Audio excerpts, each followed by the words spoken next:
Good evening and welcome to today's session on BIC streams. Chasing your dreams, you can do it. Joining us are our panelists, Nisha Millet, Anjali Saraogi, Anusooya Alva, and Sunil Chainani. Before I hand over to Sunil, a few quick announcements. For those of you who are here for the first time and want to sign up to our mailing list, you can do so by visiting our website. You can also follow us on our social media channels, Instagram, Twitter, and Facebook. With that, welcome everyone, and over to you, Sunil. Thank you, Raghu. Good evening, and thank you for joining us in this virtual session hosted by the Bangalore International Center.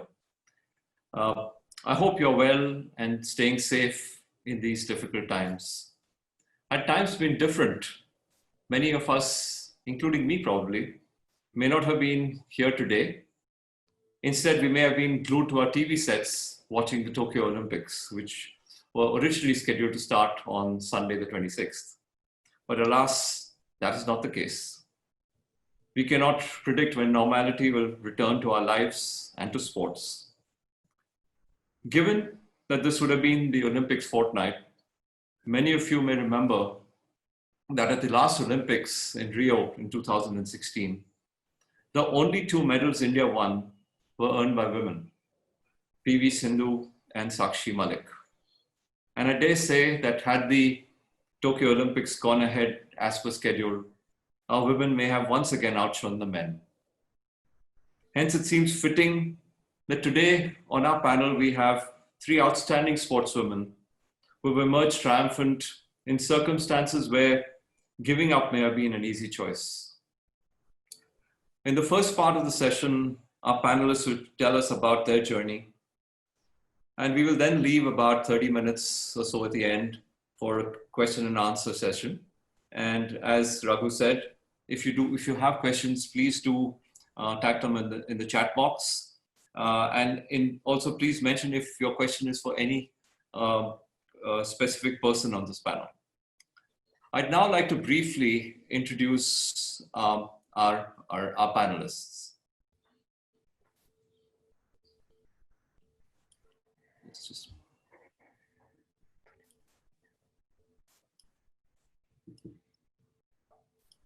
press escape or double click. Our first panelist, Anjali Saraogi, is an entrepreneur who lives in Kolkata with her husband and daughter. She started running in her 40s and has emerged as one of the top distance runners in the country. Has podium finishes in half marathon, full marathon, and ultra marathons at all major races in the country. And for those who don't know what an ultra marathon is, well, a marathon is 42.2 kilometers. An ultra marathon is longer than that. It could be, 50 kilometers, 100 kilometers, could be even longer. Anjali is also a member of the Athletes Commission of the International Association of Ultra Runners. Anjali ran the historic 87 kilometers Comrades Ultra Marathon in South Africa in 2017. And her time of 8 hours, 38 minutes was more than 90 minutes faster than the previous best by an Indian woman. She was the sole woman in the Indian team for the World 100 Kilometer Championships in Croatia in 2018, where she created a national best of 9 hours, 40 minutes. And in 2019, she broke her own 100 kilometer record with a time of 9 hours, 22 minutes at the Asia and Oceania Championships in Jordan. Her performance in Jordan at the Jordan Championships helped the Indian women win a silver medal, the first medal won by Indian women in international ultra championships. Not surprisingly, she was chosen as the female ultra runner of the year 2019. Our second panelist, Anusooya Alva, lives in Bangalore with her husband and two grown-up children. She was a good runner in school days and then took to swimming and was soon a swimming champion at national juniors events. She was selected to represent India at the Asian Juniors Swimming Championships in 1989. And given her strengths in running and swimming, she decided to become a triathlete at a time when probably triathlons, very few people knew even what a triathlon was in India. She won the state triathlon in 1991 and both the state and national triathlon in 1992, and represented India at the World Triathlon Championships in 91 and 92, and became the first Indian woman to win a triathlon medal with a bronze at the Asian Championships in 1992. Anasuya continues to be a competitive cyclist and swimmer, and she won 4 gold medals in her age group at the National Masters Swimming Championships in 2019. Nisha, who most people would know, her list of achievements will go into many, many pages, but just to talk of a few, well, I think few people would know that at the age of 5, she almost drowned in a pool accident, and this led to a fear of the water. Her father encouraged her to start swimming, and soon she emerged as a talented junior champion. And I think by the time she was 12 or 13, she was winning at national level, even at the seniors. She has won over 600 gold medals in swimming across state, national, and international meets. First Indian swimmer to qualify for the Olympics in 2000. Many, many awards, national swimming champion from 1994 to 2005. And her awards include the Prime Minister's Award for Best Sportswoman at National Games in 97-99, the Arjuna Award in 2000, and the Rajyotsava Award in 2001. She continues to be an avid CrossFitter and runner and has won podium positions in 10-kilometer and half marathon runs. Nisha currently has a swimming coaching academy across 12 centers in Bangalore. And I think here is a big challenge for the future, how she's going to train and motivate her 6-year-old twin daughters to train and be prepared to represent India in the Olympics in 2032. So welcome all 3 panelists. Thank you very much for joining this evening. Going to start by asking 3 of you, in these crazy times, how you're keeping fit at this time, because you probably can't participate in your favorite activity. So I'm going to start with Anjali. Anjali. Hi Sunil, thank you so much for having me on this show. Thank you to Bangalore International Center for organizing such a wonderful show. And I'm sure we're all going to learn so much and motivate all here. So the lockdown has been really hard, and it started off as a huge big shock. None of us expected it to extend for so long. So first I started off by doing yoga because I was training for the London Marathon, and I had to stop training because the lockdown was so severe. So I took to yoga. It was good to recover from all the training as well. But now, since this lockdown seems never ending, because in Calcutta today we're still locked down, I have taken to a lot of weight training. I bought a cycle and I cycle, and I stick to yoga. Running, as and when it is safe to go outside to run, I run. But yes, I'm not losing hope because I know better days are just around the corner. Thanks, Anjali. Anu, swimming pools are closed. So what are you doing now? Hi, Sunil. Yes, Hi. Thank you for having me here. Yes, I'm missing my swimming, missing the gym, missing running. But so I started a lot of body weight exercises. Also, which has given my shoulders some time to recover from all the swimming. I've gone back to cycling. Maybe it's almost 3 decades since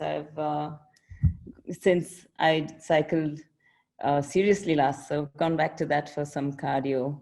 I do some weights at home and a little bit of walking. But yeah, trying to keep fit, trying to stay in there. Looks like it's going to be a long haul still. Yes, we all can't say how long it'll be, but I'm glad that you're doing what you're doing. This is great. And Nisha, how about you? I mean, for you, it must be frustrating, not just because you can't swim, but you can't even all the coaching must have come to a halt, and all your many people who depend on you would be affected. So tell us how you are, staying active at this time. Hi, Sunil. Hi, everyone. Thanks for having me on this panel. Some amazing women to share this with. like the two of them, I think we are a self-motivated bunch. So for me, I took this chance of, having the whole day to myself. So I'm actually training twice a day, which I haven't done since I was a kid, training to represent India. So I finally got back, to some fitness. I've lost 7-8 kgs, but yes, I miss the pool terribly. As Anusooya, I'll tell you, nothing can really replace swimming, So I still go for my run early mornings when it's safe. I carry my mask, I do all that. But at the end of the day, we have to keep ourselves fit. And for me, exercise is something that gives me that high, So post my workout, only then I feel like, I can start my day. So I've been trying to encourage those who train with me also. So we've been doing sessions on Zoom, whether it's the triathletes who train with me, the young kids who swim with me, just trying to keep everyone upbeat. And, it's good when you get the family involved. So I've been, getting my mom and dad to do some workouts as well. Just makes sense to, keep yourself fit in a time where you need to keep your immunity up. Best way is to keep those lungs strong and, the mind healthy as well. Thanks for that. That just shows that, that even in tough times, you find a way to, stay motivated. It's for many people, it's much tougher than for people like who are self-motivated. Thanks. So Anu, you in the early days, you were a great runner, then a great swimmer. But tell me about a little bit of the background. Was there something, in the family or people who were motivating you to participate in sports at that time? Where, a lot of people at that time were saying, think of studies only. And from school days, you were very active with sports. So. Yeah, I did a lot of sport in school. I played all the games in school, and I was a runner in school. And actually, I was selected in my 8th grade to train with the NIS in the Sai Center. I love running. I still think running is my most passionate sport, but I didn't go for that. And then later on, I'm an asthmatic, so I went into swimming just for my asthma, and that was late, much later. I was at 13 already, so started swimming at the age of 13, but not aiming for anything, just for my asthma. But I got good at it and reached the national level in a year's time under my coach Mohite. And I swam for a couple of years, did a couple of national events. And when triathlon came up, I'd already done competitive running and competitive swimming. So the only additional sport was cycling. So when the first state meet came up, I took out and decided to do that and give it a shot. But was it only you who pushed yourself to get into getting competitive, or was there any other influencers, friends, family, school, or any other? I come from a family that is very sporty, very outgoing, and my dad has encouraged me all the time. He's always been a keen sportsman, but no pushing as such. It's just the love of doing sport, just on my own motivation to go get this. Competitive sports is not something that they push me into. Okay, self-motivation, great. And Nisha, yours was an interesting story. At the age of 5, you had an accident where you almost, which led to you having a fear of water. So what got you back in the water? I think it's quite common, hydrophobia. You have one bad, accident, and, it was just me falling into a pond and dad pulling me out. That scarred me, I think, initially in the few, years when your kids normally get into the pool at 5 or 6. My kids were in at, 3 months. But I didn't touch the water till I was about 9. And finally, I lived in Chainani. My dad said, listen, it's so hot. Why don't we just go and enroll in some swimming classes? But they were terrible, They threw you in the deep end on day 1 without even teaching you how to float or breathe. That I know is how a lot of Indians already, have learned in the past. But for somebody who had that fear, it was nerve-wracking. I cried. Finally, I refused. I said, I'm stopping swimming. And my dad said, young lady, I paid 100 rupees for these classes. And back in the 90s, it was a lot of money, and I said, okay, fine, I'll finish it. But dad is the one who actually got me to love the water, enjoy, play. And then, I saw team training, and unlike Anusooya, who's, she's talented in so many sports, running, cycling. She's also squash national champion in masters now. I am not one of those. I tried gymnastics. I wasn't very good at it. I tried badminton. I wasn't very good. But somehow when I started swimming, I found that the improvement just kept coming, so that kind of motivated me, beating the next boy, the next girl, trying to be faster than the next person. And that's what kind of got me hooked onto the sport, the whole team aspect of it. Great, but were there was there a history of sports in your family? Anybody who you look up to, anybody who would push you to?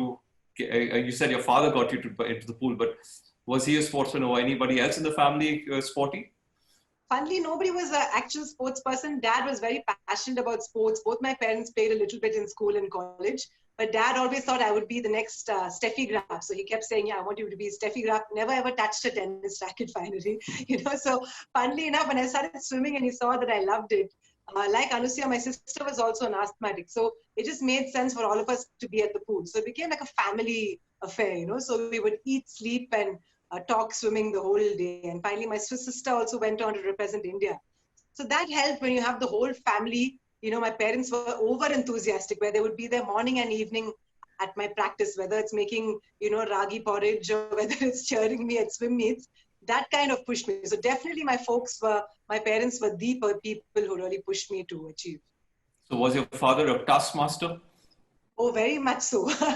I mean, he always said, the day you want to quit swimming, you can. But if you're going to do this, you got to do it properly. So, 9 p.m. we were in beds, no parties, no late nights. I mean, I remember swimming Jan 1st morning on my birthdays all the time, So, and at the end of the day, that's what got me to the Olympics, So I always be thankful, and I'm always, a little strict now that my kids are growing up as well, that you have to have that discipline, I feel. And that's one thing I think you see with Anjali, Anusooya, all of us, is that discipline that sports has brought into our lives.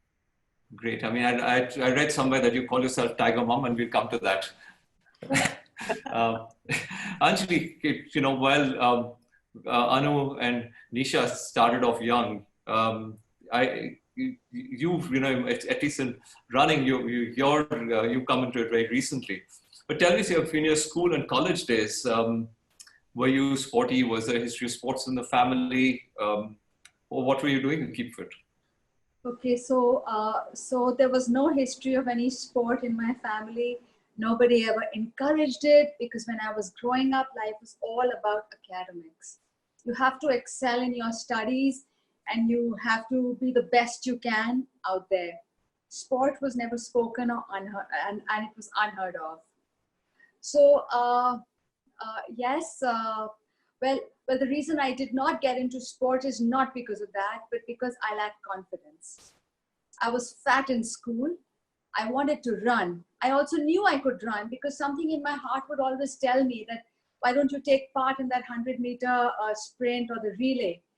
But I lacked the confidence. I used to think, what will the other kids say? They will laugh at me. What if I fail?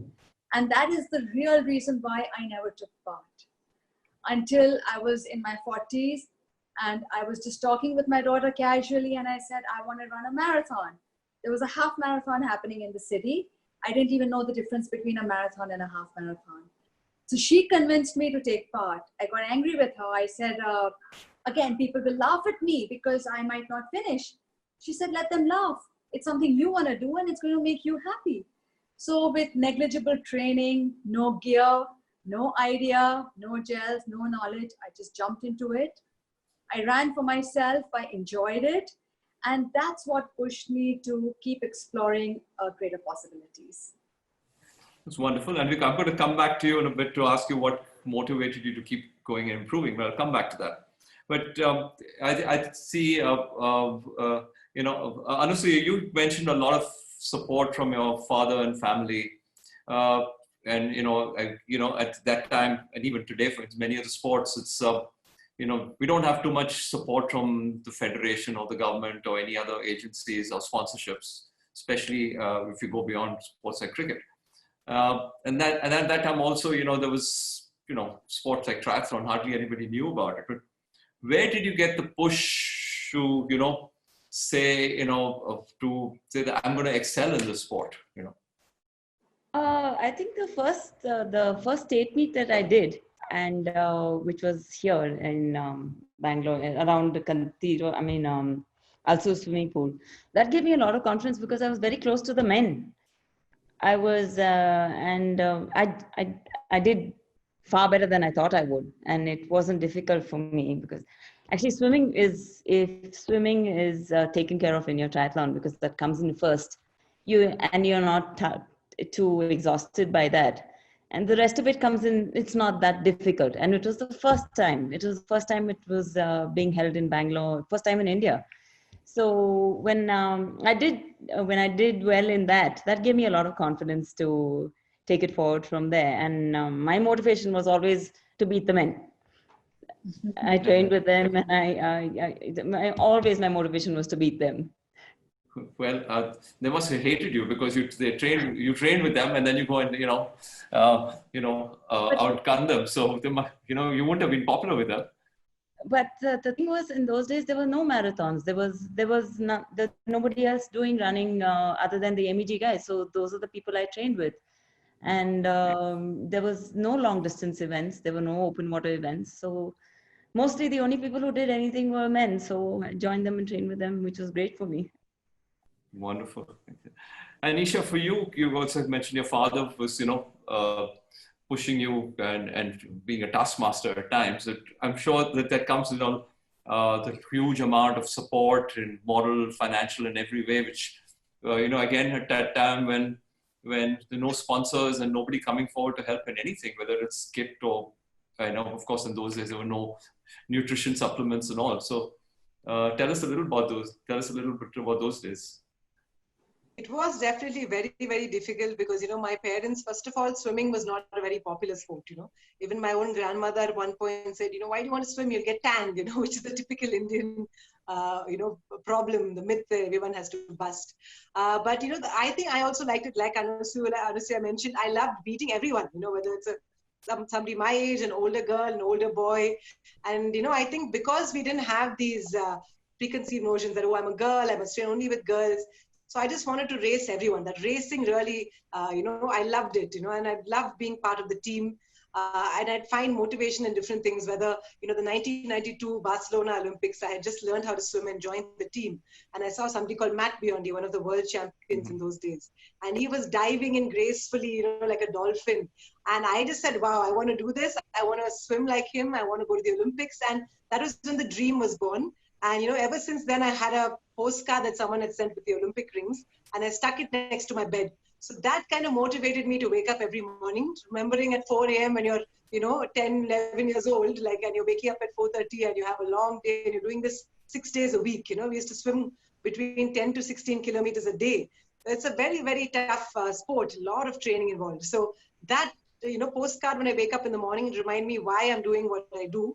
And at the end of the day, I didn't listen to anybody who said I couldn't, because I was this skinny, quiet kid, believe it or not, like Anjali mentioned as well, it's about the confidence. Imagine if Anjali had taken up running when she was in school, we might have got some medals at international events from her. She's doing that now. She could have done it back in the day. So my parents told me, listen, don't, drown out the naysayers and just go ahead and do it. And they literally put in everything. My parents spent close to 90 lakhs on my sister and my swimming. They sold our house to finance our career. So they sold our house in Chainani, moved us to Bangalore, and really, if it wasn't for them, I would not have gotten here. So it got to a point where, there was absolutely no money at all. A few individuals helped out. I got one sponsorship. I don't think it was from Adidas who, gave me a kit sponsorship. But in terms of finances, it was negligible, So pretty much, I think a lot of Olympic sports people, even Americom, people do it purely for the love of sport. Nowadays, yes, I'm talking about in the 90s and, early 2000.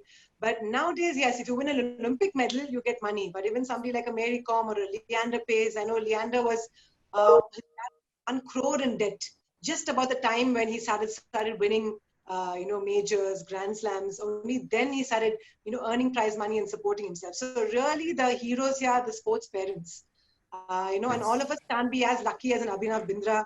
He had the funds where his dad could set up a shooting range in his backyard, give him the best training.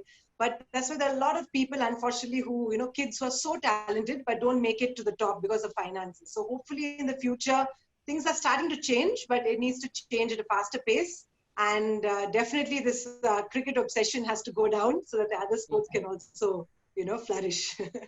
It's wonderful what you said. It's, these people think of the sacrifices that the sports people make, but there's behind them, there's a whole lot of people in the family, whether it's financial or other things, the support systems there, which is so important because there is huge sacrifice to be made all the way. So it's wonderful you acknowledge that. But Nisha, just to go on with that, when did you start to dream that you'd be a champion, and then what goals did you set, and how did that change you?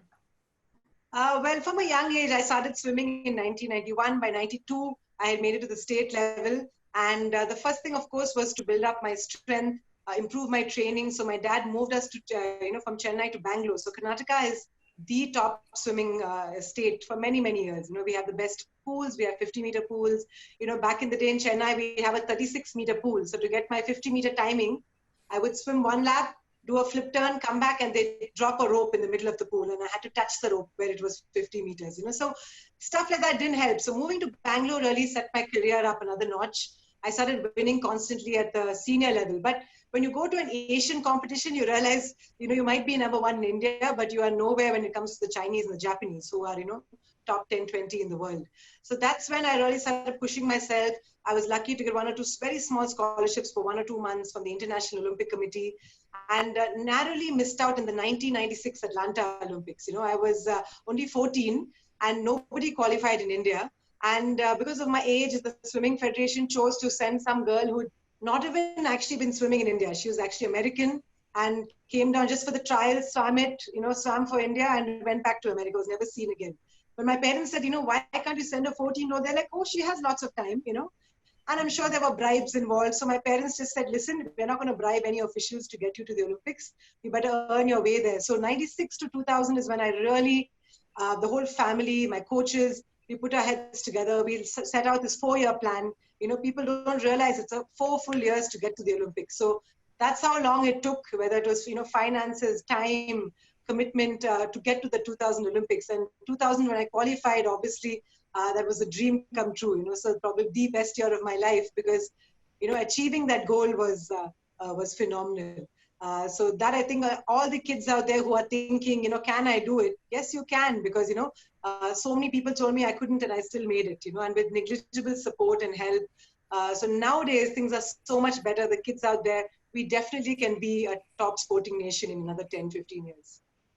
Okay, thanks, Nisha.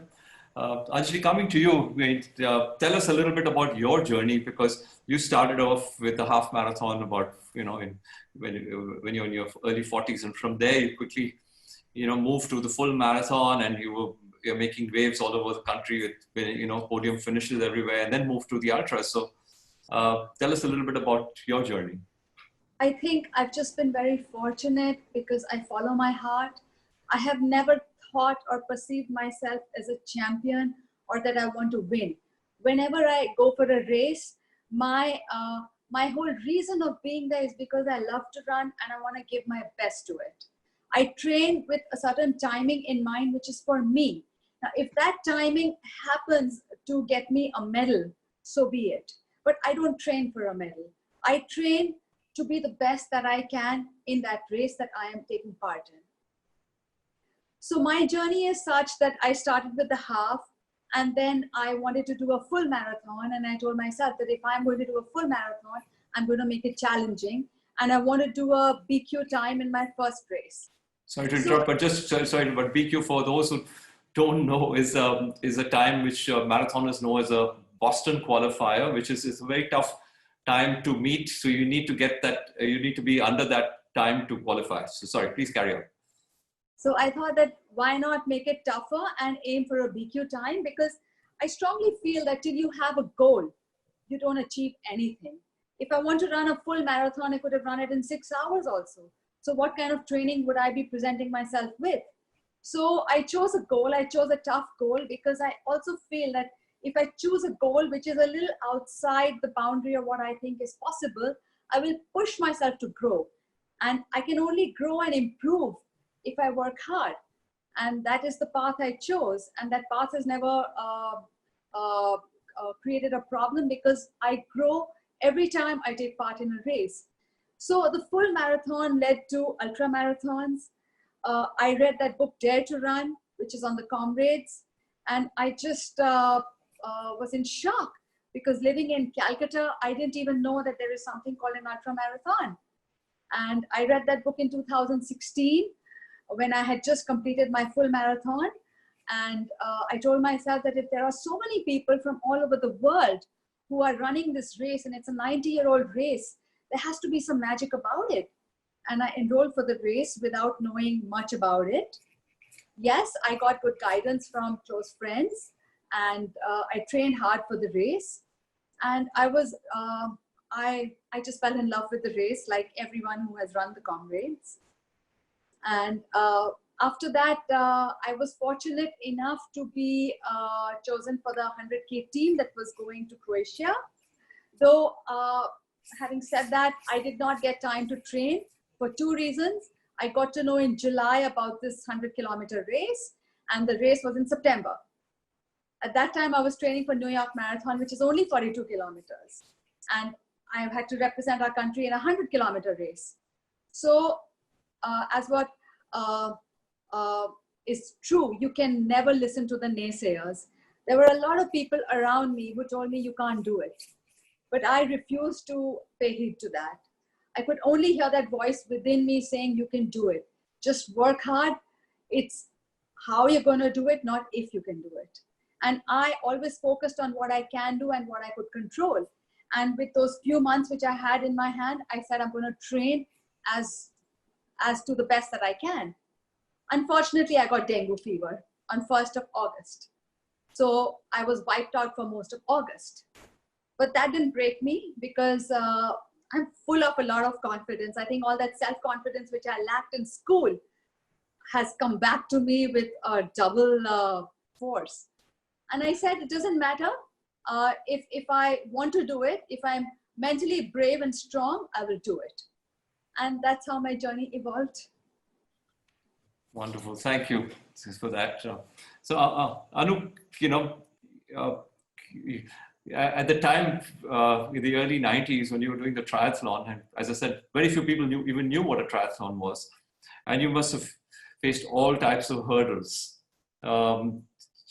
Please share with us some of the hurdles you faced, because I think you could probably write a book on the hurdles, but just tell us a few of them. Yeah, it's a completely new sport, of course. And then right from our gear, from say cycling, we didn't have the cycles that they have, nowhere close to what cycles they have abroad. I cycled for my first state and nationals, I cycled on an Atlas Concord cycle. And that's a 40-kilometer cycle on an Atlas, bike ride on an Atlas cycle.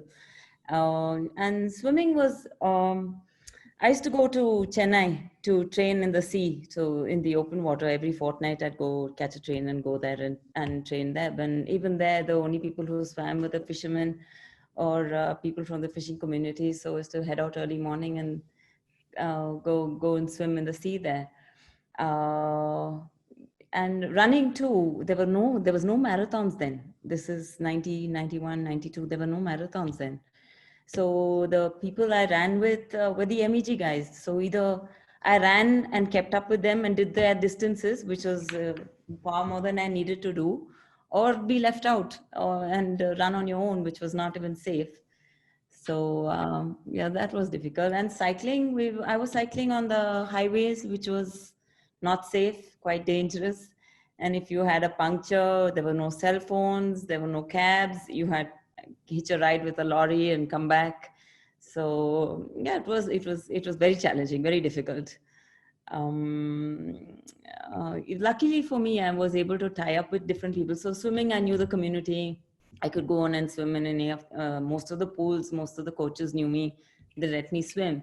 But running was all these new people that I was meeting, the MEG people, which was great. But it was a challenge keeping up with the boys and the men rather. Cycling, I was cycling with then the Karnataka state men's team. There were no women here. I think there was one woman, but I always cycled with the men, which was, in the long run, it was good for me because I was always challenging myself with the men. But yeah, it was tough.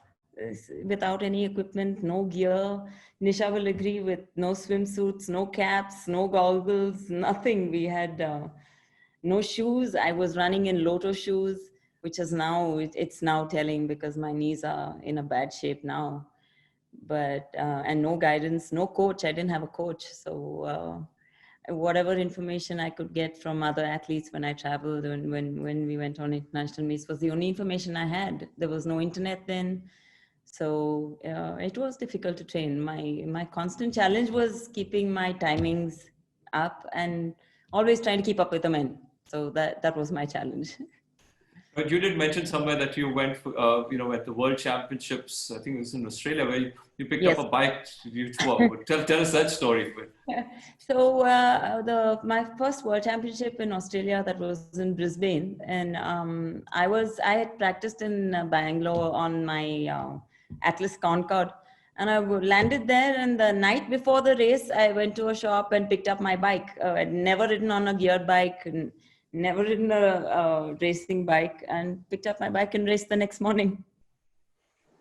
And tell me the difference you felt with that bike. Must have felt like a... Scary actually, because it's a much faster bike. It's much lighter and it's got gears that you're not used to. And I hadn't practiced on it. I'd taken one round around the circuit the night before to just see the route, and I was racing on it the next morning. So I was just trying to stay on the bike and keep focused on what I had to do. But it was scary. It was a lot faster than my other bike. But yeah, it was a great experience. Also, wetsuits, like when we went to Canada, the water temperature was so cold, you had to wear a wetsuit. And we didn't have wetsuits here. And when we went to train, I thought my lungs, that's it. I thought that I'm going to die because it was so cold when I jumped into the lake. But again, then you look around for wetsuits and there was something on sale. So picked it up the night before the event. So there were a lot of challenges then. We don't get to practice on them. It's just pick it up and then go and do your best. Yeah, it's a wonderful story because, today when you're running or swimming or any sport, they tell you don't try on anything new at the time of an event. And there you got into a world championship with a brand new bike. So hats off to you. Nisha, you must have faced similar challenges. So please share some of your stories. So, well, I'm so blown away listening to Anjali and Anusuya's stories because, I think swimming is just like a normal sport, but these two ladies are fabulous. I train triathletes, so I know how tough it is now with all this fancy equipment and gear for them to even finish a triathlon.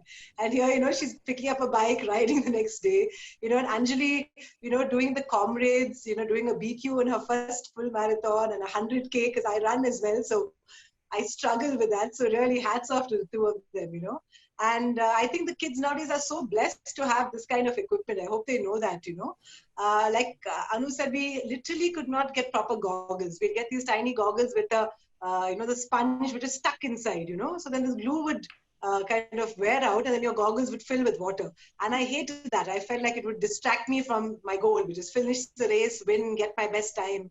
So I decided, let me just swim without goggles. But that led to some very painful swims, a lot of chlorine in those days. People didn't know how to maintain pools well, especially in India, So red eyes, you put rose water, your eyes are, watering the whole day. We always perpetually, stank of chlorine. So just some of the small challenges that we had to face. But at the end of the day, when I went abroad, only then I was, able to look at, really good suits. Like Speedo gave all of us these 30,000 rupee suits at the Olympics. And I said, wow, you couldn't even dream of affording one of those. They gave it to all the Olympians, So it was amazing what technology can do. We were used to, beg some aunties and uncles who come from UK or America, like, please bring us one nice swimsuit, because you'd get the local brands here, which would go in a few sessions. So in terms of equipment, it was very, very difficult, yes. And also, like you said, things like we don't swim in heated pools. So luckily in Bangalore, you can still swim through, December and Jan. But when I went once to a national camp in Delhi, water was about 14 degrees, 13 degrees, wow. And our lips were blue, and they said, this is before the Asian Games, not a small meet, And we said, why don't we go back to Bangalore and train? They said, no. So we had to stay through it. A couple of them fell sick.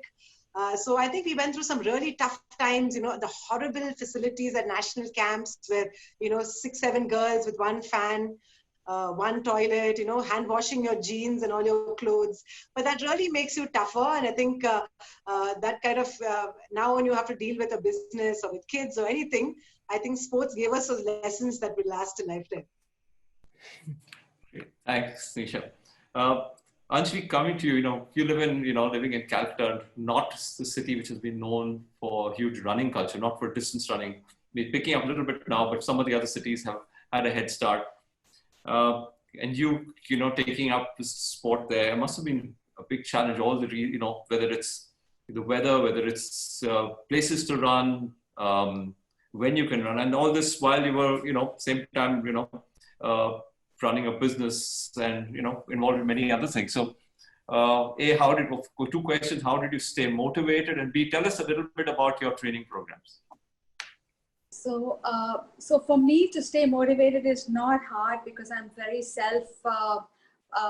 means I love to do things because I want to do it, and I love to run. So I want to run and I choose to run. So motivation has never been a source of problem for me.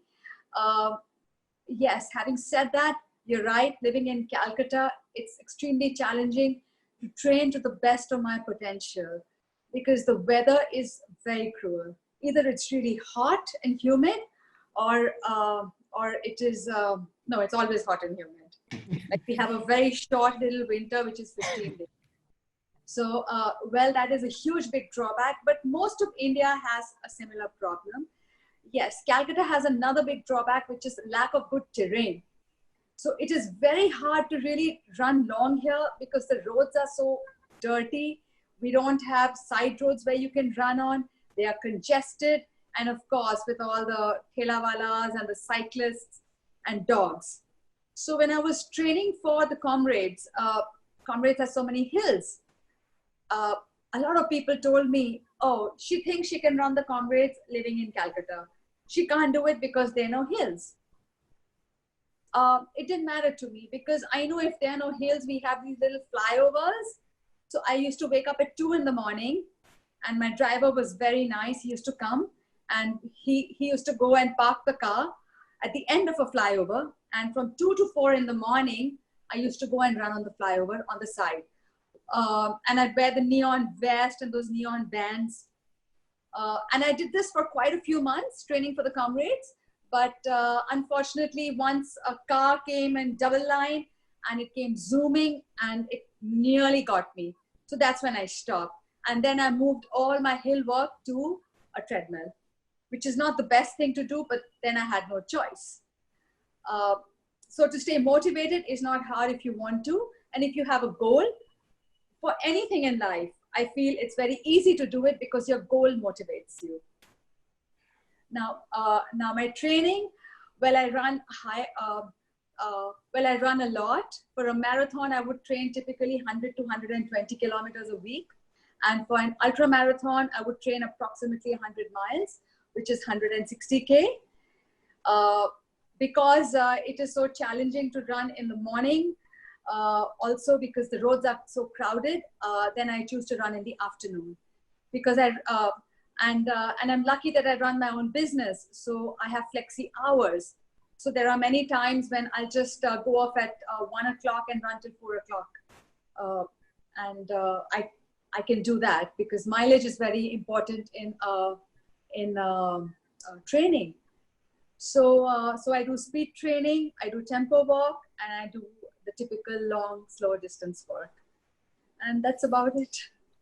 Wonderful. So it just shows that, if we got the will, you find a way. And, because as I said, all the reasons being in Calcutta, whether it's the weather or the traffic, all the reasons not to do it, but you found a way to overcome those hurdles. Thank you for that. Nisha, what about, tell us about yourself in terms of, what kept you wanting to improve? You set goals, wanting to be in the Olympics and all, but you still almost, you were competing against yourself. You were the best in the country, you were competing against yourself. And it could have been easy to stop there, but you set tougher goals. What kept you going? What extra training did you put in to achieve those tougher goals? You know, I think it's not that I was always the number one. I did have a lot of strong competitors. Shikha Tandon, who went on to represent India in the next Olympics, 2004 in Athens. She was a tough competitor, so we'd go back and forth. I would beat her once, she would beat me. So, I mean, I love a good challenge. But what really changed for me was, you know, I think when I went to Australia and I saw that kind of the attitude that they have there. Number one, they have an entire team. You know, in India, my mom was my chef, she was my manager, you know, my dad was my chauffeur, my psychologist, you know, my coach was also my strength training coach. Whereas in Australia, I had experts working with me. So that helped me get to the next level. You know, I had someone looking after my diet, I had biomechanics experts. So that I think bridged the gap between missing out on that Olympic qualifying and actually making it to that qualifying time. You know, so I know in that 6 months that I was in Australia, I probably improved more than I had in 3 years in India, you know, which is why I feel it's so crucial to get that that training, especially for an elite athlete, if you're trying to make, you know, a qualifying time. So, you know, nowadays it's going to be very difficult post this whole coronavirus episode to get people to train out of India. So we have to raise the, you know, level of training, I think, in India itself, you know, which is one of the reasons I set up my academy. But we had very tough days from the time I was about 9 all the way till I retired, you know, when I was about 22, 23. We would do 16 kilometers, so 8 kilometers in the morning, 8 in the evening, and we slowly started learning the importance of strength training. So we would do that because, you know, shoulder injuries are very common. And I had a very serious back injury after the Olympics, which, you know, took a long time to get over. So I think, you know, trying to keep yourself fit is one thing, and then trying to stay away from injuries, that's a really tough one. So I think all of us in the, you know, in competitive sports in India, you know, we were kind of thrown in there without too much of guidance. Now there's so much more, you know. So when we were there, it was just about just doing it because you really want to. And for me, it was that dream of getting to the Olympics. So post my first Olympics, yes, I had to reassess and say, okay, I want to make my next Olympics. And it wasn't a fairy tale ending. I didn't make that second Olympics. You know, I retired shortly after. But, you know, the whole process of getting there, getting to the Olympics, you know, meeting, you know, one of my big heroes, Leander Paes, who was our team captain, you know, being part of the opening ceremony, swimming with the best in the world. You realize, you know, you think you are training hard, and then you hear of somebody else later called Michael Phelps, who's the greatest Olympian ever. And, you know, he talks about how did I get from winning just one gold in, you know, 2004 to winning 8 golds in 2008. So what he did is all of us swim morning and evening. So 2 sessions a day, 6 days a week. He said, how am I going to get that edge to be the greatest Olympian ever? So from 2004 to 2008, for 4 years, instead of training 6 days a week, he trained 7 days a week. So he got 2 extra sessions every week over his nearest rival. And that culminated in one of the greatest achievements, you know, in the world of sport. So that's what it takes. It's almost like this obsession, you know, like this relentless pursuit towards your goal. Like if you have Anjali running mid-afternoon in Calcutta, I can't even imagine, you know, the kind of searing heat, you know, and I just ran the last few days, like I think I've run like 15 kilometers per day. So I've had 45 kilometers in 3 days and I'm exhausted. So, you know, hats off to people who can keep motivated with, you know, holding down a job and so many other things, you know. So I really think her achievement is fabulous. You know, when we were training, it was only training, you know, it was eat, sleep, train. Yes, we managed school and college to the best that we could. But that was it. The rest of the time you would really rest, you know. So that really helped, I think, in terms of getting us, you know, getting the potential out of us. Thanks, Nisha. And Anu, tell us a little bit about your training schedule, especially when you were training to, you know, for the World and the Asian Championships. What were you doing different? I don't know about different, but I had a diary, and I had a weekly plan that I had. I had this much it was more. It's a lot about endurance. Triathlon is a lot, not so much of sprinting. So I had a distance that I had to cover in my cycling, distance I covered in my running, and distance I covered in my swimming. So I had a diary with a table. So every day I would fill in what I had to do or what I had done, and to be able to complete my goal for the week, or whatever distances I had to cover. Of course, also there was timings, running against time. Those would be in my sessions too. But and then I found this people who were running up Nandi. So every Sunday would be a run up Nandi. So, and of course, I only trained with the boys and the men. So that was, I was always trying to beat them and catch them or keep up with them. So, yeah, but mostly because I didn't have a coach and there was no information at all. So whatever little bit I knew was how much distance I had to cover. And yeah, so I kept this diary which kept me motivated, because I knew I had to, if I skipped a session, then there's that much more stress to finish it at the end of the week. So I would keep my schedule. And another question related to that is that you must have had to make a lot of sacrifices. So what are some of the sacrifices you made to achieve your, so much? This was much later in life. I was already in, I was in my degree. I was already in college doing my first year degree. I was doing BSc then. So it's long. You're training 3 sports. So I was training in the morning. I would do 2 sports in the morning, and then usually it would be cycling, because cycling, the traffic is less.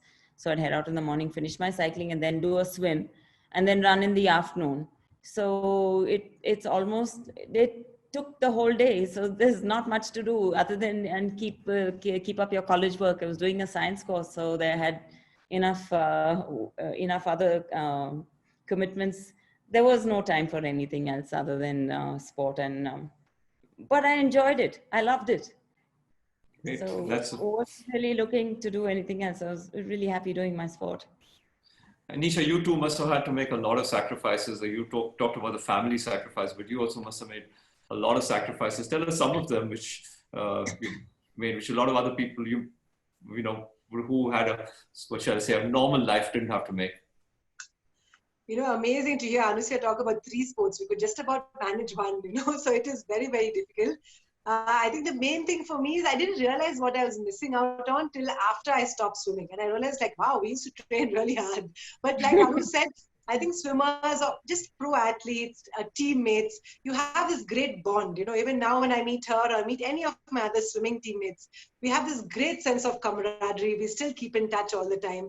And that comes from the fact, I feel like swimming especially, while people think of it as an individual sport, you win and lose races on your own, it is such a team-oriented sport. We are always interacting with our teammates. That's what makes it fun, because yes, we were doing crazy distances. 16 kilometers a day in the pool is just swimming up and down, looking at a black line. It's not a game like football where you can score a goal and get excited. It's actually quite boring. You're looking at timings. Once I remember doing 100 into 100, so that's 100 reps of 100 meters, which is a 10-kilometer straight set. So one is you can hardly lift your arms. I was leading the lane. I love to lead. So I was like, I'm going to lead this lane. And then by the 40th or 50th, 100, I really need to use the toilet. But there's no way you can do that, because you're leading 7-8 swimmers behind you. So it really teaches you to be mentally strong, to really push yourself, to the next level.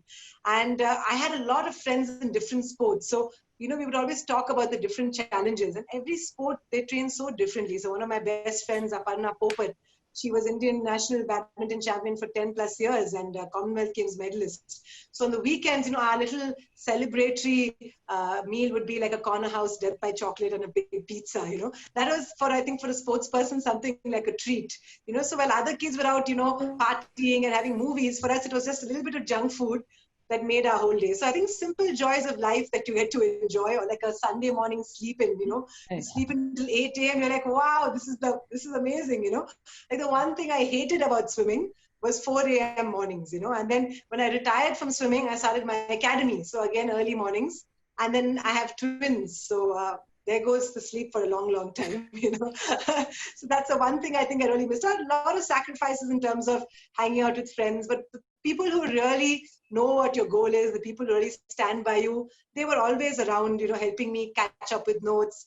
And, I did decide to do psychology, which was easier in terms of workload for me, I was managed to get my swimming in. I managed to take an entire year off. Athletes abroad do this a lot. Indian athletes feel like, no, they have to finish their studies in this limited period. So I got good advice from people, and they said, take a year off and go train for the Olympics. So that's what I did. And that's what got me there, So I never regretted that 1 year, They call it a gap year. So do take that time out if you're really serious about your goal, because that's what it takes, that kind of commitment. Thanks, Nisha. And Anjali, the same question to you. Tell us about some of the sacrifices you had to make in your journey. So I think the biggest sacrifice that I've had to make is time away from family, because to run long distances and then to recover from that, which takes equal amount of time, it's a lot of time. So I've not been able to be very involved in family activities, family occasions. At times not be there for my daughter or my husband or my parents. So I do feel bad, but I know they understand. And I try not to look at all this as a sacrifice, but as choices. And every time I flip that and say that these were conscious choices I made, I don't feel that bad. Yes, my work has suffered. I cannot say that everything is great. You know, you can take out 4 to 6 hours a day to train at times and your work won't suffer. No, it will. But you can't have it all. So as long as you have a balance which makes you happy, I think it works. So, so that is the main sacrifice where it comes to my family. Yes, things like having a social life, going out, don't matter much, because when my goal is so important to me, that is what will make me primarily happy. So life is good when you're happy about what you're doing and you don't really miss anything else, and you won't have it any other way. My one regret would be that why didn't I start earlier? But each time I think of that, I tell myself, at least I started now and not 5 years later. So it's always good when you want to do it and if you can do it. And if I have that courage and that motivation to continue doing it, I don't think I'll have sacrifices. Thanks. But this is going to lead me to the next question, because it's going to be something which applies, I think, much more to you on this panel than the others, which is, given that you're at this stage continuing to improve, continuing to create national marks and all that, what are your next aspirations? So like every other runner, well, I do aspire to improve all my timings, from the 10K to the marathon to the 100K. And for some odd reason, I'm getting very attracted to the 24-hour concept race. And I do want to take part. I think I will enjoy it. It's going to be very hard, but what really draws me to any event is the toughness. And I always feel that there are so many people out there who just go beyond so many odds to do such wonderful and difficult things. So if I try to do them, I'm sure it will take me to places where something that I have achieved will not. And we all want to grow. That is what humanity is all about. So I want to explore newer concepts of running, newer formats, and I want to run the 24-hour race. Well, this is what I really want to do. I want to run the Spartathlon. I have watched so many videos of the Spartathlon. It is so difficult. I see people having a lot of fun. I see people suffering. And it is so beautiful because that is humanity in full bloom. I think just taking part in a race which will challenge you to the utmost is most, well, it's beautiful. So I think taking part in a 24-hour race or a Spartathlon would make me very happy. And I want to work consistently towards it so I can build myself mentally and physically to be able to do so. Wonderful. And that, I'm sure, knowing you, that you will achieve both those goals sooner rather than later. Thank you. We have a couple of questions from the viewers. First question from Rajshekhar is asking, your message to younger generations. So I'm going to start with Anu here. You've got to love what you do. You've got to really, I feel the motivation has to come from you, not from people pushing, not from parents. And you've got to really love your sport. That I feel is the baseline for anything. And then of course you get your support and you'll get your coaching and take it where you want to go. And I'd just like to add to that, I mean, anything specific for women?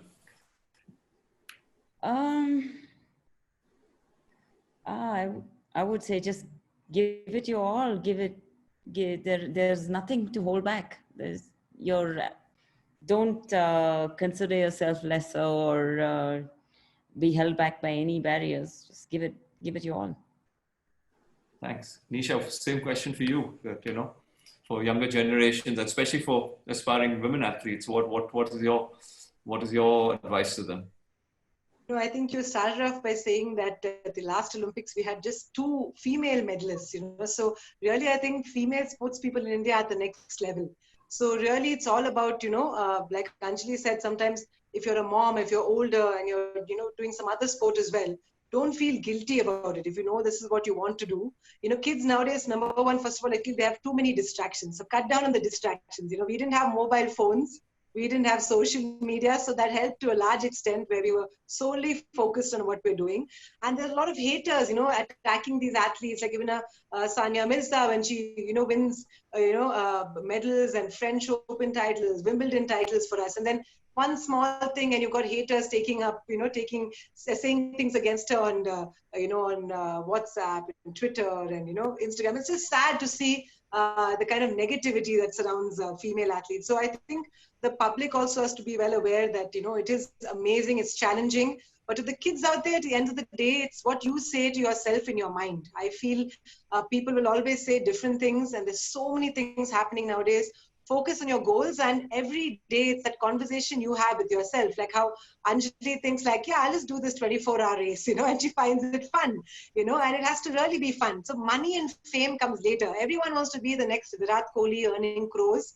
It's not going to happen, I mean, it takes a long, long time, and only when you get those achievements, at some point, the money and the, the funding and the endorsement deals, that happens later. And frankly, if you see the top athletes, they don't really chase that. You see a Sindhu, she's turned down so many top endorsements saying, I don't have the time. This doesn't fit into my schedule. My goal is, Olympic medals, being number 1 in the world. So it's people like that who really inspire me. Somebody like a Mary Kom, for those who watched her movie, she was brought up in a small little house with a tin roof, and she's a mum of 3 kids, twins and another boy, and still world number 1. So somebody like that to me is inspiration. You don't have to look at foreign athletes, So when I tell the Indian kids, we have so many great role models. If you just look around in our own state, in our own country, who you can even reach out to. I get young kids who, message me and ask me for some tips, and I'm always happy. And I think most Indian athletes are like that, maybe barring the cricketers who have just too much of adulation and admirers. The rest are very happy to be there and to help out the new generation. So reach out to us and never stop dreaming.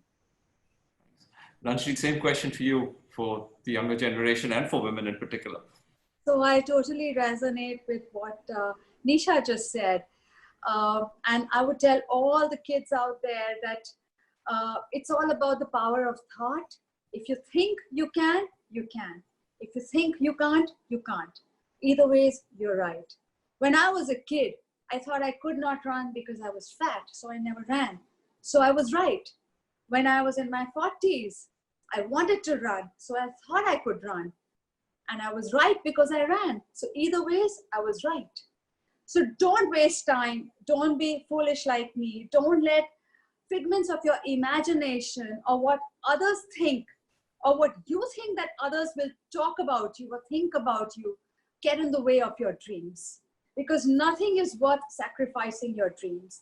Just go for it and you will always be very happy because you have given your best. Success is not what others define it as. Success is what your dream is.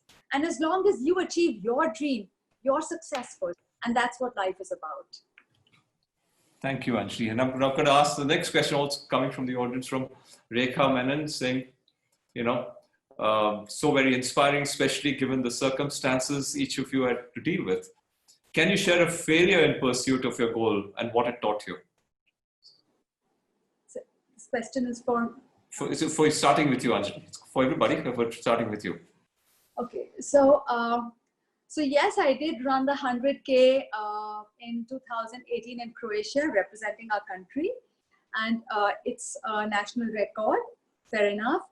But personally but I feel I was a failure personally, because it was not a time that I wanted to run. I had dengue.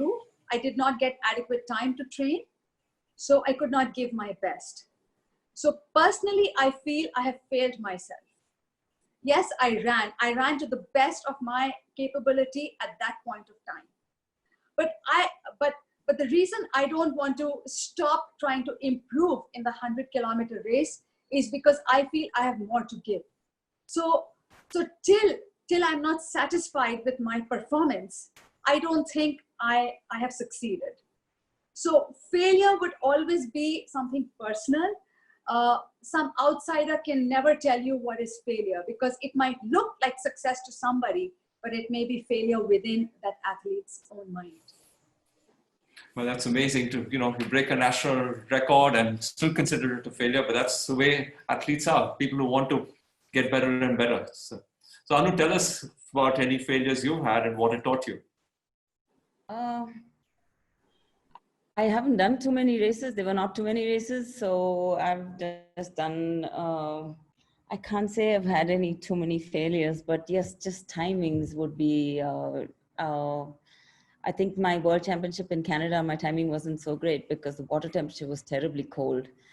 That was probably the only thing that I can think of, but really there's not too many events that I took part in to have big failures in, so can't help you there. Nisha? I think it was a very tough time going for my first Olympics in 2000, being on top of the world. I was 18, so I was ready to put in the work for the next 4 years. And I got hit with a nice back injury. I mean, it just started off as, a little bit of niggles in my back, and athletes are taught pain is good, but this kind of pain would wake me up in the night. I couldn't lie down, I couldn't sit, everything hurt. And, I've 2 years of seeing 10 doctors, some of them who actually said, I'm imagining it, And athletes don't really imagine pain. We deal with it on a regular basis. So that was really upsetting for me. But finally, in 2002, I was diagnosed with a benign tumor on my backbone. So I had to have surgery. And for me, I think that few years away from sports, struggling, putting on weight, rehab, getting back into sport, that taught me so much more about myself, and more than any of my victories, who my friends were, what it takes mentally to stay in the game when people have written you off, people actually asked to check my scar for my back surgery because they didn't believe that I had a back surgery, they thought I had just lost interest in sport, after my first Olympics. So then it was, I need to get myself back in the game. I need to try for that second Olympics. I missed out 2 years, and I unfortunately missed that qualifying time, which I took very, very personally. But I take that as a learning experience. I think you learn more from your failures, and, for many, many years, it's funny that I'm giving it out on air, but, my password for all my different accounts would be like Athens 2004. So not the Olympics that I made, but the Olympics I missed. So I always put that in there to remind myself that never get too complacent. There's always more that you can achieve. And, missing that Olympics was very tough. And while the 2004 Athens Olympics was going on, I actually qualified in some race while I was swimming in Australia. That didn't really help. But in some ways, to me, it was like, okay, I've trained for this. At least I qualified. I didn't represent India, but I made it. So like Anjali said, sometimes it's your own version of what failure is. I've also cried many times, broken a national record and been sobbing, and people are like, what is wrong with you? I'm like, I'm still not happy with my time. I had different plans. This is not what I wanted to do. So I think, like you said, when you feel like you're in the zone, when everything flows, that's when you feel like that's a victory. But even if you win, it doesn't mean that it's, a victory. Sometimes it's a failure because you've not hit your best time. For me, it was the 2004 Olympics, not making it and not using those 2 years off as an excuse, And sadly, I couldn't try for my next Olympics, but that was a great learning for me, missing out on 2004 Olympics. Thanks. And, all of you have shown super self-motivation, discipline. Has this, I'm sure it's spilled into other aspects of your life. And can you share one example each, starting with you, Anu? Can you come again? Sorry, Sunil. All of you have, been shown that you've been self-motivated and Yes. you've, been extremely disciplined in what you've done to go and achieve all your goals. So it must have helped you in other aspects of your life. So can you share one example of how it's helped you in other areas of your life? Just one quick. Just I'm still very disciplined about getting up early, my routine. That I think that sports brings that into you, keeping a structure. Whether I'm mostly home with the kids, but I'm still everything has to be done in a pretty much structured way, and still keep time with everything. Yeah, I think that's it. Nisha? For me, I think it really helped me when my twins were born. As exciting as it is to be a new mom, twins is just terrifying. Like, I can't explain. Qualifying for the Olympics was far easier.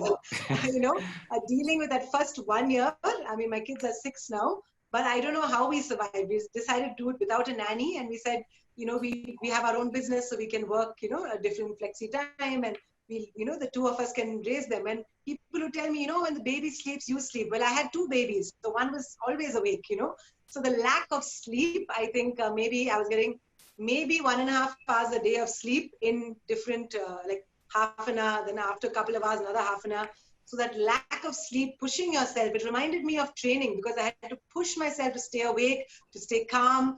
You're perpetually, getting a lot of advice, and you've got to just stay focused and, okay, I have to do what's best for my kids. So I think as a parent, it helped for me to be disciplined, have those goals.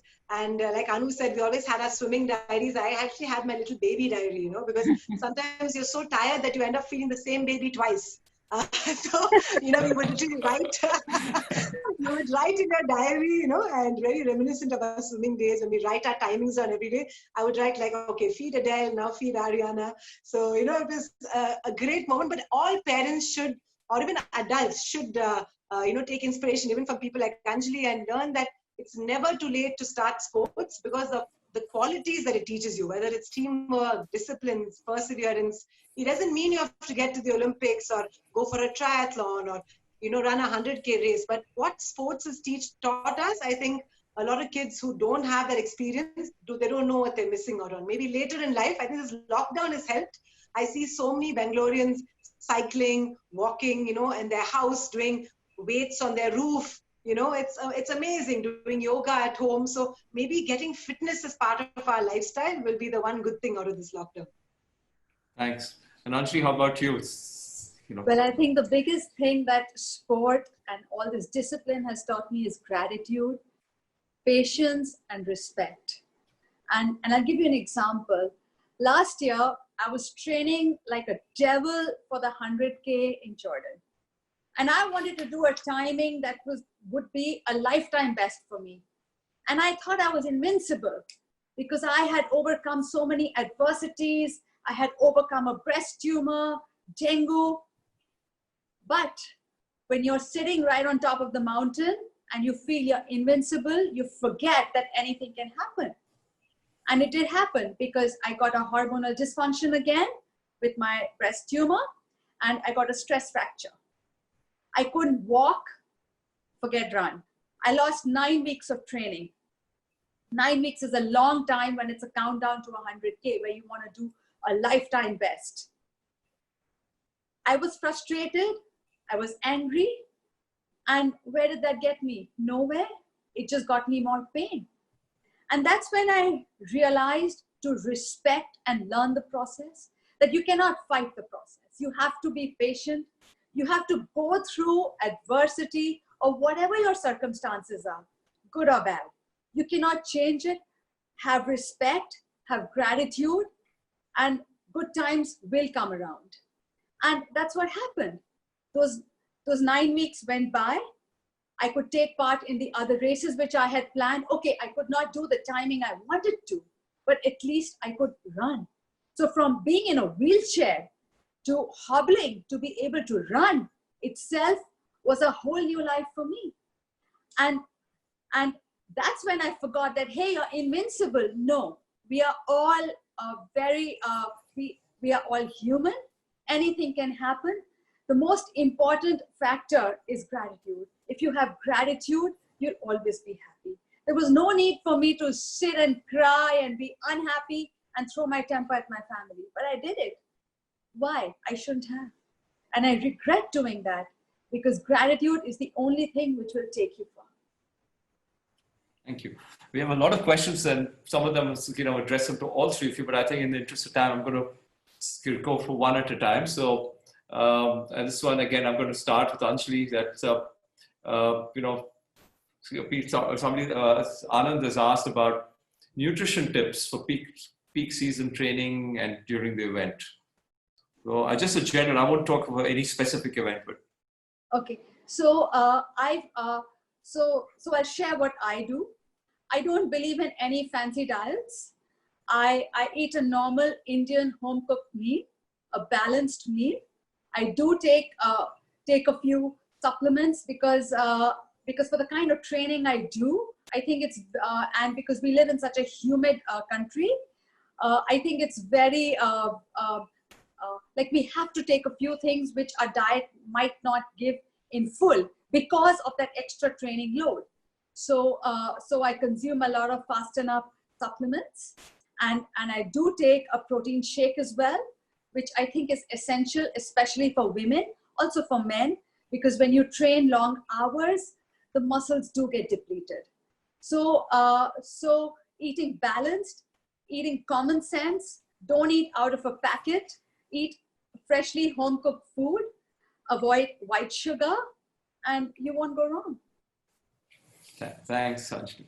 Anu, I'm going to ask you this question about, come from Sridharan.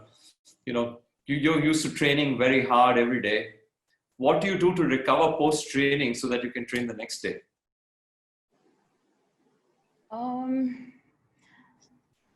Rest as much as you can, and of course get your nutrition. But it's been a while since I trained, so yeah, I would say rest. Get enough water, get enough food, and get enough rest. Okay, thanks. This question for Nisha, I'm going to ask you this question from somebody who says that as a completely non-athletic person, I wonder, does competitive sport rewire the brain, or is it the other way around? Does the brain rewire competitive sport? Definitely, I think so, because I think you have to push yourself every single day. You cannot wake up. Like when this morning, my husband said, like, how have you stayed so motivated this entire lockdown? Because I've lost about 8 kgs. I'm almost back to my, training weight. And I said, I just don't give myself a choice when I wake up. It's not, if you let that little doubt in, like, you could always sleep and do it later. It'll never happen, So I think non-athletes maybe do that, but I feel athletes who have a goal. So set a goal, it might be run a half marathon. It could be lose some weight. It could be get fit. Set yourself a goal, because that's what athletes work towards. And that's why we are able to commit, be disciplined, So definitely chasing after something definitely puts a bit of pressure on you. I mean, there are external pressures, whether it's sponsors or friends or coaches. At the end of the day, it's what you want, right? It's your goals. So if you put those goals and write it down, I find that helps, From the time I was a young kid, I'd write down my goals, and then it makes it more real. So, and maybe even share it with somebody who's close to you or your coach. Because then it feels like, okay, I have these goals, I need to work on it every single day. So as a non-athlete, I'd say if you want to get into that athlete mindset or a competitive sports person's mindset, start with something simple. It could be, I need to do 1 hour of any kind of physical activity every day, and you'll find your mood picks up, because everyone, and I'm sure this is universal, is going through such tough times with this lockdown. I could just see as I was on this thing, messages about how gyms have just been allowed to open out in this Unlock 3 guidelines. And my coaches are messaging me right now saying, pools are still on the banned list. So it's really tough even to keep my coaches motivated that, okay, it's been 4 or 5 months, it might be 6 months before we can get back to work. So I even tell them, I said, exercise, because, there's those feel-good hormones after a good run or a swim or any kind of training. That's what I think all of us chase after, right? That high. That's why I've never been tempted to drink or smoke, because, I get my high through exercise. So if you want to get into that mindset, set yourself some goals and you can do it. Like you look at Anjali, like Anjali said, don't waste any more time. Start right now. Great, thanks, Nisha. Okay, question from Naveen, which, and I'm going to ask Anjali this.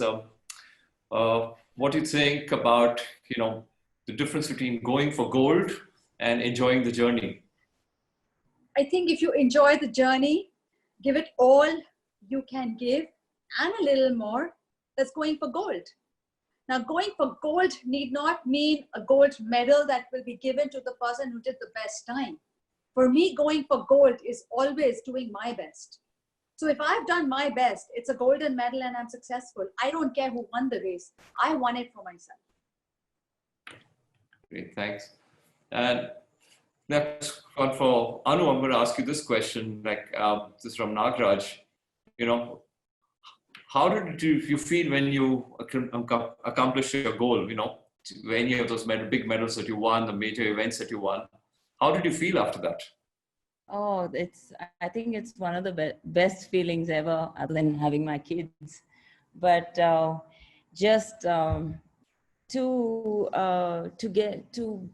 honestly, to even go for a world championship, well, that experience itself was great. But when I did the Asian Championship in Japan, I wasn't expecting to medal. I didn't expect to medal. And when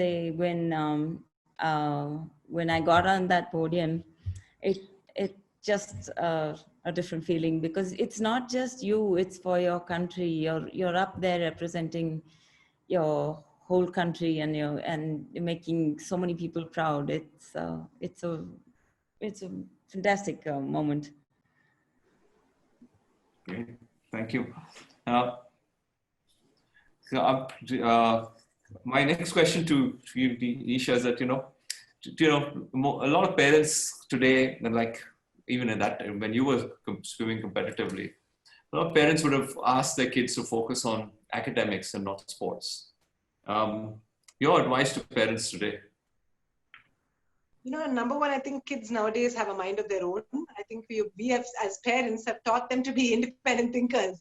I know sometimes when I tell my kids, to keep quiet, they're like, well, you told us to be confident and independent, and they're only 6. So God help me when they're 13, 14. But it's good. I think kids can think for themselves. I think parents are more educated. I always talk when I go to schools for a sports day, and I try and encourage the kids and parents to take up some sport. I tell them about the Rhodes Scholarship, where it's one of the most prestigious scholarships, fully paid scholarship to go and study in Oxford, which is so difficult to get into. But one of the criteria is there's not how well you do. Okay, it's about your extracurricular activities. It doesn't have to be only sports. It could be theater, it could be painting, it could be sports as well. And that's what gets you this scholarship. So I think the focus has to change now, and parents have to realize that sports can also be a viable option, not only to get funds. Yes, it's still mostly at the top where you get funding, but there are a lot of organizations, a lot of brands are trying to support the athletes. So yes, it's not going to be just you putting in money. If you go about it quite well, it is possible to have a good career. But post that, I see so many athletes like myself getting back into the sport and making, having a business, a sports business. Because when I stopped, people would tell me, go and do a bank job, or, go work for, any of these, this competitive sports people, you get a few offers. We got it from the police. To be a sub-inspector. I said, no, thank you. And people said, why don't you do that? It's such, you'll be in the police force. I said, that's not my dream, So when I quit, I said, I want to do something in this sport. And I didn't want to get into competitive sport. I want to teach the average person to learn how to swim, to enjoy the water, something that I almost missed out. If I had missed out on those swimming days, I would have missed out this entire amazing experience that I've had. So, I think there's a very good option for you to get back into sports. So parents have to stop being, with blinders on. If you see that your kid has the potential, talk to the coaches and don't stress them out too early. I see parents being over enthusiastic. At the age of 5 or 6, these kids are playing, doing professional sports. That's a bit too early. Let them have a childhood. But when they get to about 10, 11, 12, and they start focusing on one sport, give it all you have, because at the end of the day, the kind of confidence it brings, the opportunities that it opens up, And the fact that they can even have a very successful business, like Gopi Chand has produced two, Olympic medalists. So imagine if he decided to go and get a bank job, you know what I'm saying? So I encourage parents to think of sports as a viable option, not just, while they're competing, but also after that. And if studies is important, my parents didn't let me stop. They're very clear that if you don't get if you start failing subjects, we'll put your swimming on hold. So that's the biggest motivation for me, to ensure I did what it takes to do well in exams, but not to come first. They were very clear. We're not going to put unrealistic pressure on you. You don't have to max your class. Do well so that no principal is calling us and saying you don't have proper marks. So while study is important, always great to have that backbone, something to fall back on.